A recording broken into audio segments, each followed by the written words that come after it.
Ladies and gentlemen, stop scrolling because what just happened inside that courtroom didn't just shake the walls. It blew the roof clean off. We're talking about a federal-level explosion. Cameras flashing, jaws dropping, and people running outside like it was the season finale of a Netflix crime drama. And the star of the show? None other than Chicago's very own Lil Durk, that's right. Just when you thought the chaos couldn't get any wilder, boom, the FBI drops a bombshell, leaks hit the streets. And suddenly, everyone's asking the same question. Did Durk just get betrayed by his own blood? Think about it. We've seen rappers beef, we've seen crews split, we've even seen betrayals over money, but this is something different. We're talking courtroom eruptions, secret FBI evidence spilling like mixtapes, and whispers of family members turning into informants. Bloodlines breaking on federal paper, and the wildest part? This isn't just speculation, this is being dissected in real time. From TikTok reactors pausing every audio clip to Reddit detectives drawing red string maps like it's a crime documentary. So buckle up, because what just went down isn't just a trial. It's a betrayal saga written in capital letters. The courtroom air was heavy, almost suffocating, like everyone inside knew they were about to witness history unravel in real time. And there he was, Lil Durk, sitting stiff, eyes locked forward, not moving a muscle as the prosecutor rose with that smug half-smile lawyers always get when they know they're about to ruin someone's life. The crowd leaned in. Reporters gripped their pens like weapons. And then boom, the folder slammed on the table. Inside, not just transcripts, not just wiretap summaries. No, this was labeled confidential internal FBI surveillance. Gasps echoed like echoes in a cave. You could feel the ripple move across the room, row by row, as if everyone's spine got hit with the same chill. Because this wasn't a minor charge upgrade. This wasn't some old probation violation they dug up. This was brand new, nuclear-level evidence that could blow apart not just Durk's case, but his entire empire. And then came the dagger. A voice recording. The FBI agent pressed play, and static filled the speakers. Muffled chatter. Chairs creaked. For a moment, nothing. And then clear as day, a voice that too many people in the room recognized. Not an op, not a rival, not some random associate caught slipping. No, it was someone who had been seen by Durk's side in photos, in videos, in family gatherings. His own blood. A betrayal so personal, so brutal, that the moment the clip played, murmurs erupted like a volcano finally blowing its top. The prosecutor let it run. Start with him, the voice said, almost casual. He'd been moving different since Von dropped. And in that instant, the courtroom wasn't silent anymore. It erupted. Spectators shouting, reporters rushing out, family members shaking their heads in disbelief. One woman sobbed uncontrollably. Another man yelled, "This ain't right." The judge banged the gavel so hard it nearly cracked. Order, order, but there was no order left. The damage had already detonated. Think about this for a second. We're not talking about some stranger turning state's evidence. We're not talking about a gang member cutting a deal. We're talking about a brother, a man bound by blood, sitting there on a leaked tape, allegedly plotting, whispering, betraying. And when the prosecutor paused the audio and said, "This voice has been preliminarily identified as a member of the defendant's immediate family," you could practically hear the world outside start spinning faster. Because this isn't just gossip anymore. This isn't just blog talk or Twitter threads. This is the FBI in court, dropping bombs in front of flashing cameras and open mics. And as if that wasn't enough, the leaks had already started spreading online before court was even adjourned. Within minutes, Twitter was lit up with hashtags. Fan pages were dissecting the clip, YouTube channels already queuing up their next upload with titles like "Durk betrayed by his own brother?" And FBI just exposed OTF's deepest secret. And guess what? Nobody was denying it. Not the feds. Not the defense. Not even Durk. His silence in that moment, sitting stone-faced as the audio played, said more than 1,000 tweets ever could. But here's where it gets even darker. Because when the audio ended, the prosecutor leaned in, adjusted his tie, and hit the room with a line straight out of a mob movie. "Ladies and gentlemen, this is not the only recording in our possession." Boom! Another explosion. People gasped again. Whispers flew across the benches. If that was the first tape, what's on the second? And the third? And how deep does this betrayal go? Reporters scrambled to update their headlines. Fans outside were chanting, some screaming, "Free Durk," while others shouted, "He knew." The divide was instant. Half the world wanted him protected, the other half convinced this was karma catching up. And in the middle of all of it, his mother, sitting quietly with her hands clasped tight, refusing to look at anyone, her silence louder than the entire crowd's chaos combined. Meanwhile, anonymous insiders started feeding blogs with juicy details. One so-called source close to the investigation told a gossip site, "The FBI's been building this for years. What you saw today, that's just the tip of the iceberg. They've got phone calls, money trails, even coded texts." Another claimed, "It's not just Durk's freedom at stake, it's his label, his endorsements, his entire future." And whether those sources were real or not didn't matter. The internet ate it up like candy on Halloween. Reddit threads blew up overnight. Some users were breaking down the audio waveforms, matching them to old interview clips of Durk's brother. Others were pulling up old Instagram posts, captioning them with, "We should have known."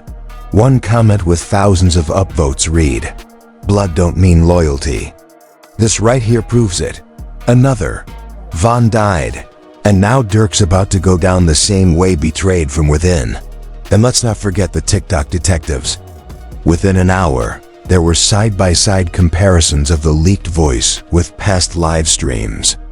People slowed down the audio, pitched it up, pitched it down, all trying to prove the unprovable. But the narrative was already cemented. The world had decided this was real. And once the streets decide, facts barely matter. Now imagine being in Durk's position. You're already fighting a murder-for-hire trial, bond denied, pressure mounting, the feds circling like vultures.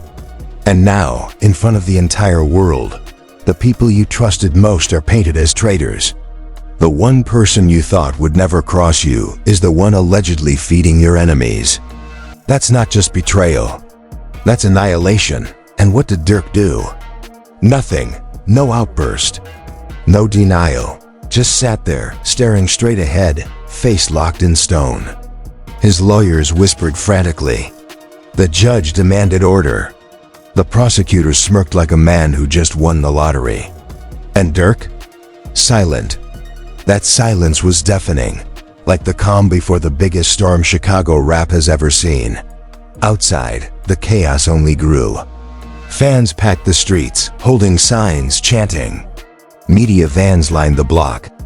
Helicopters hovered overhead, cameras zooming in on every expression, every step, every word. And then came the statement from King Von's mother. Through tears, through grief, she told a local reporter, "I knew it. I always knew it was someone close." That quote spread like wildfire, retweeted, reposted, rehashed until it was burned into the collective memory of the internet. Think about the weight of those words. A grieving mother, losing her son to street violence, now watching her son's closest ally get betrayed by his own family. That's not just news. That's Shakespearean tragedy playing out in real time. And the feds? They're loving it. They don't need to say a word. Their silence screams louder than any press conference. Because when the FBI leaks evidence like mixtapes, when they drop surveillance tapes mid-trial, you already know they're sitting on more ammo. The first tape rattled cages. The second one burned the zoo down. And if a third exists, it could level the entire city. But here's the thing. As dramatic as this all sounds, the real question is, how long has this betrayal been brewing? Was this months in the making? Years? Did Von's death light the fuse, or was the fuse lit long before? People are digging, pulling up every old interview, every awkward pause, every suspicious caption. "I trust God," Durk once said when asked who he trusts most. And now fans are connecting the dots, saying maybe he knew all along. And while the internet debates, the courtroom war continues. The judge ordered a recess, banging the gavel like a man desperate to hold on to order. The lawyers gathered their papers. Reporters ran outside to update their live feeds, and Durk? Still silent, still stone-faced, as if carrying the weight of betrayal on his shoulders like a cross dot as the crowd filed out. Whispers lingered in the air. "He's done. Nah, he'll beat it. That was his brother." You could hear it clear as day. Man, they setting him up. The divide was sharp, the tension thicker than smoke. Everyone had an opinion, and nobody was willing to back down. But the real storm was yet to come. Because if the prosecutor was telling the truth, if there really are more tapes waiting in some FBI vault, then this trial isn't just about Durk's freedom. It's about exposing an entire empire from the inside out. And that's when the bombshell dropped. Just as the recess was called, just as Durk was being escorted out under heavy guard, a journalist shouted the question everyone wanted to ask. "Durk, did your brother betray you?"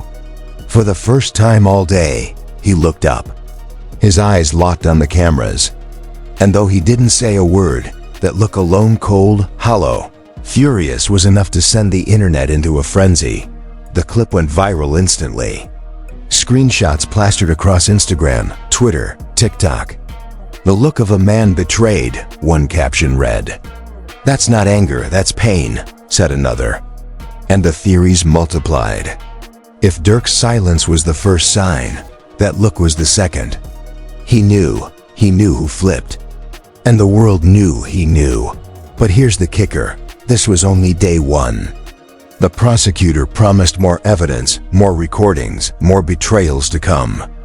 And if this was the opening act, what comes next could be catastrophic, because the next tape, that's where everything could fall apart completely. That's where everything could fall apart completely. Because according to whispers from inside the courthouse, the second tape doesn't just feature vague threats or background chatter. No, this one allegedly contains names. Full names, government IDs, even street-level nicknames that only someone inside the circle would know. And the kicker? Those names line up directly with individuals tied to ongoing investigations. That's right, this isn't just family betrayal. This is potential evidence connecting Durk's empire to a web of street politics, financial trails, and blood debts that go back years. When word of this second tape leaked outside, chaos erupted all over again. Fans who had been chanting for Durk's release started backing away. Some deleted their free Durk tweets. Others doubled down, claiming the system was rigged, that the feds were manipulating evidence to destroy another black artist making it out of the trenches.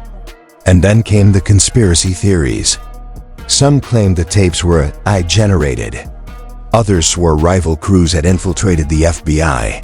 By midnight, TikTok was flooded with videos showing forensic comparisons of Durk's brother's voice against random old livestream clips, slowed down, sped up, filtered through every app you can imagine. And you know what? The resemblance was undeniable. But inside the industry, the whispers were even louder. A so-called anonymous label executive told one podcast, "This is bigger than just Durk. If the feds have tapes like this, then trust me, other rappers should be worried. They're not just going after one man. They're trying to dismantle an entire movement." Another insider claimed Durk's label, OTF, had already started purging its staff.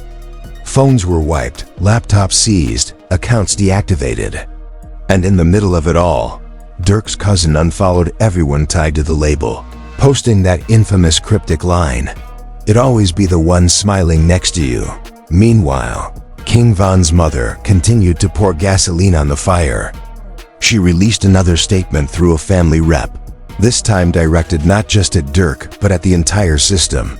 I lost my son, and now I see the truth. The betrayal wasn't from enemies in the street. It was from the ones sitting at the table. I've been screaming for years that Von didn't just die from street beef. Somebody close wanted him gone. That quote hit like a bullet to the chest. Blogs, YouTubers, even mainstream news outlets ran with it. The narrative was no longer about whether Durk was guilty of the charges. The story had evolved into something bigger. An empire built on loyalty crumbling because loyalty never really existed. And the fans? They were split right down the middle. Some swore Von's mother was finally being vindicated. Others accused her of exploiting her son's death to fuel the Fed's case. Instagram comments turned into full-on war zones. One side posting "Protect Durk at all costs," the other side replying with snake emojis and the words he knew. But the biggest shock came late. That night when a Chicago-based blogger leaked a sealed court document. Inside was a list of cooperating parties tied to the case. At the bottom, a chilling line. Suspected family betrayal verified through confidential surveillance. Confirmed as cooperating party number 3. The internet exploded. Who was party number 3? Was it the same brother already linked to the first tape? Or was there another family member involved? For days, Reddit threads spun entire webs of conspiracy. Some claimed it was a cousin. Others pointed at a longtime childhood friend considered family. The theories spread like wildfire, and the feds didn't deny a single one. Now, let's not forget, Durk himself remained silent through all of this. No tweets, no Instagram stories, no public statements. The only thing he left up was that black screen post. "I gave love where I should have gave distance." Fans clung to those words like scripture. Some said it confirmed the betrayal. Others argued it was a coded message to his enemies. But the silence, just like in court, was louder than any denial could have been. Meanwhile, the streets of Chicago buzzed with paranoia. Crews were tightening their circles, phones were going dark, and whispers of more indictments were spreading like rumors in a high school hallway. Promoters began canceling shows, citing security risks. One Atlanta venue reportedly pulled out of an OTF event less than 48 hours before the doors were supposed to open. The promoter told a local station, "We ain't trying to be in the middle of a federal case. Too hot right now." And the dominoes didn't stop falling there. 2 staffers connected to Durk's label were quietly let go, their social media accounts deleted overnight. When fans noticed, speculation went into overdrive. Were they informants too? Did they know about the tapes? Nobody had answers, but everyone had opinions. DJ Academics, of course, couldn't resist. He went live for nearly an hour, pacing around his studio with a glass of Hennessy, breaking it all down like he was solving the Zodiac case. "This might be the worst internal betrayal in hip-hop history," he declared. "If this is true, if Durk's brother flipped on him, then this is bigger than Tekashi, bigger than anything. We talking about your own family putting the knife in your back. That's next level." His live stream racked up hundreds of thousands of views in hours, fueling the fire even more. But then came the moment that made even the hardest skeptics pause. A second clip leaked online. Not the full courtroom version, but an extended cut supposedly taken from the FBI's files. In this one, after the line, "He moving like Von used to," came another voice, calm, younger, deadly serious, saying, "I ain't letting that happen again." Not to me. The internet froze. Was this proof that someone in Durk's family knew how Von got taken out and stayed quiet? Worse, were they using that knowledge to justify flipping on Durk himself? The reaction was immediate. TikTok lip syncs of the betrayal line hit millions of views. YouTube reactors played the audio over and over, their shocked faces plastered across thumbnails. Twitter spaces filled with thousands debating whether this was the final nail in the coffin for Durk. And in the middle of it all, Von's mother tweeted just 7 words. "Now y'all see what I've been screaming." Those words alone reignited the Storm, Durk's legal team scrambled behind the scenes. They requested a 72-hour delay in the proceedings, citing sensitive new evidence that needed to be reviewed. The judge granted it, but the damage was already done. By then, the story had taken on a life of its own. Bloggers were calling it the Chicago Betrayal case. Fans were tagging it as the Family Snake Saga. Even mainstream outlets like CNN and the New York Times ran headlines, framing it as part of a broader discussion about loyalty, fame, and federal surveillance in hip-hop. And yet, through it all, Durk kept his mouth shut. Not a single denial. Not a single lawsuit against the outlets running the leaks. Nothing. And in this game, silence speaks volumes. So here we are. One courtroom outburst, 2 leaked tapes, and a grieving mother screaming betrayal. Durk's team is on lockdown, his label is cracking under pressure, and the FBI is sitting quietly like a poker player holding pocket aces. The world's watching, the fans are divided, and the enemies? They're probably celebrating. Asterisk, but if you thought this was the climax, you'd be dead wrong. Because the whispers are growing louder, the leaks keep dropping, and the third tape? That's the one everyone's afraid of. Because word on the street is that it doesn't just expose betrayal. It names names. High-profile names. And if that tape surfaces, it won't just be Durk's family facing exposure, it'll be the entire drill scene on trial. And when that happens, the courtroom won't just erupt. It'll collapse. That's the word people kept whispering, and the fear was real. If the third tape was as explosive as the rumors suggested, this wasn't just about Lil Durk fighting for his freedom anymore.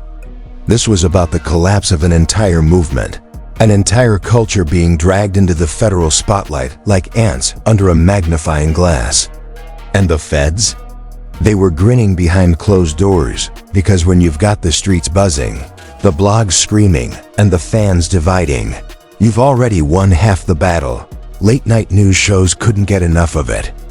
Anchors who couldn't tell a mixtape from a microphone were suddenly talking about the betrayal heard around the world. Pundits sat in neat little squares on TV screens, debating loyalty, crime, and hip-hop like they'd been studying drill lyrics their whole lives.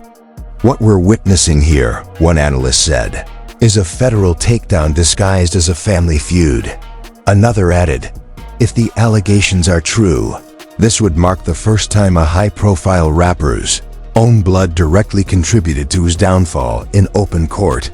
The soundbites were brutal, the speculation endless. Meanwhile, the streets turned colder. Instagram accounts connected to OTF went dark.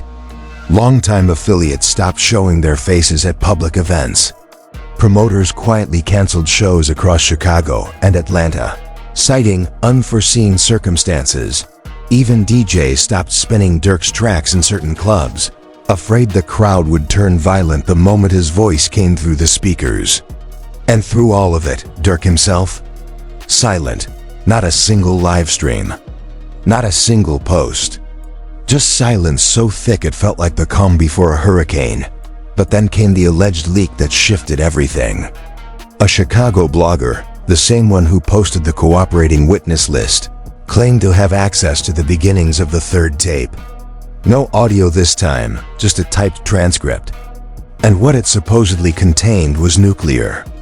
Names of industry figures, mentions of rival rappers, even coded references to club owners and promoters who, according to the transcript, were too loud, too risky. If true, it wasn't just Durk's family betrayal anymore. It was a map of an entire underground economy built on fear, violence, and silence. The internet erupted. Some believed it instantly. Others called it fake. But in the gossip economy, truth doesn't matter, narratives do. And this narrative was too juicy to let go. Within hours, hashtags like #ThirdTape and #DURK exposed again trended globally. TikTok creators acted out dramatic readings of the transcript. YouTube reactors debated whether the FBI intentionally leaked it to pressure Durk into cooperation. And Reddit? Forget about it. Entire forums turned into war zones of speculation, with users creating flowcharts, timelines, even mock trial strategies to prove who the mole really was. And through the noise came another voice, King Von's mother. This time, not just in a written statement, but in a live Instagram video. Tearful, angry, but determined, she said, "I lost my son to the streets. Now I see that the same people who claimed to love him were playing both sides. If this third tape is real, I want the world to know it ain't over. It will never be over." That livestream was clipped, reposted, and shared millions of times within hours. Fans called her the truth teller. Critics called her delusional. But either way, her words carried weight. Because grief mixed with betrayal doesn't fade, it festers. Meanwhile, rumors swirled that Durk was preparing to break his silence. Not a tweet, not an Instagram caption, but a full-blown press conference. Word on the street was that his team had booked a venue, drawn up NDAs for invited journalists, and prepared a statement that could shake the industry to its core. Insiders whispered that Durk was ready to name names, yes, even family names. And if true, that meant the bond of blood had been shattered beyond repair. Imagine the spectacle. Durk standing at a podium, cameras flashing, his lawyers flanking him, and the world waiting to see if he'd throw his own blood under the bus just to save himself. For a man whose career was built on loyalty, that would be the ultimate irony. Fans debated endlessly. Would he really do it? Could he survive the streets if he did? Or was this just another smokescreen, a distraction while his legal team fought behind closed doors? At the same time, watchdog groups started poking holes in the FBI's game. Civil rights organizations demanded answers about how such sensitive evidence kept leaking into the public sphere. One spokesperson declared, either the FBI has lost control of their files, or they're deliberately weaponizing leaks to shape public opinion. Think about that. Was the Bureau playing the streets like a violin, orchestrating chaos to break Durk's silence? If so, it was working. Because every leak made the pressure heavier. Every whisper turned the screws tighter. Then came the financial fallout. Brands quietly pulled away from Durk. A sneaker collab that had been teased for months suddenly disappeared from websites. A beverage company deleted all traces of his promotional campaign. Even Spotify playlists that once had his tracks front and center quietly shuffled them further down. The industry was hedging its bets, preparing for the worst, distancing themselves before the tidal wave hit. And fans noticed. Screenshots flew across Twitter with captions like, "They turning on him already." Another read, "When the money dries up, loyalty dies too." But let's not sugarcoat it. The fans weren't loyal either. Half of them flipped overnight, trading snake emojis for free Durk hashtags, depending on which way the wind blew. TikTok edits portraying him as a fallen king got millions of views. Memes mocking his silence racked up just as many. And every time a new clip or rumor dropped, the internet reset, starting the cycle all over again. Outrage, debate, division, repeat. So where does this leave Durk? In the middle of a storm with no umbrella, caught between two impossible choices. Testify against his own blood and face the wrath of the streets. Stay silent and risk the hammer of the federal government crashing down on him. Either way, he loses. And maybe that's the real tragedy here, not just the betrayal, not just the tapes, but the death trap of choices designed to destroy him no matter what he does. The courtroom clock ticks louder. The prosecutors smirk wider. And the world leans in closer, waiting for the next twist. Because one thing's for sure, this story isn't ending anytime soon. And if the third tape really exists, it won't just take down Lil Durk. It could burn the entire house down, leaving nothing but ashes where loyalty once stood. So buckle up, because the collapse, it's not coming. It's already here. So here we are. One rapper, one courtroom, one family betrayal that just flipped the entire game on its head. We've seen scandals before, We've seen leaks before, but never like this. Never with the FBI dropping tapes like mixtapes and families turning into federal evidence overnight. The question is no longer if Lil Durk can survive this storm, it's whether anyone in his circle can walk out untouched. And now I've got to ask you, what do you believe? Do you really think his brother flipped? Was it loyalty traded for safety? Was it fear? Was it greed? Or has this betrayal been brewing for years, just waiting for the right moment to explode? And what about Von's mother? Has she finally been vindicated after years of suspicion? Or is this just another chapter in a never-ending tragedy? Picture this: a man caught between silence and survival. Testify and risk the streets. Stay silent and risk the feds. What would you do in his shoes? Could you cut off your own blood to save yourself? Or would you let it all burn just to keep the code alive? These aren't just legal questions.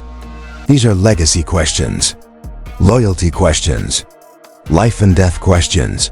But one thing's certain, the world is watching. Every post, every clip, every leak is shaping the story in real time. And you, yes, you are part of it. So don't just scroll past this moment. Drop your thoughts in the comments. Do you ride for Durk? Do you side with Von's mom? Or do you think this is all just a federal chess game designed to break another king? Hit that like button if you're tired of snakes smiling in family photos. Subscribe if you want the real tea the industry praise will stop serving. And share this with someone who still believes blood makes you family. Because as we've just seen, sometimes blood is the very thing that cuts the deepest. Sometimes blood is the very thing that cuts the deepest.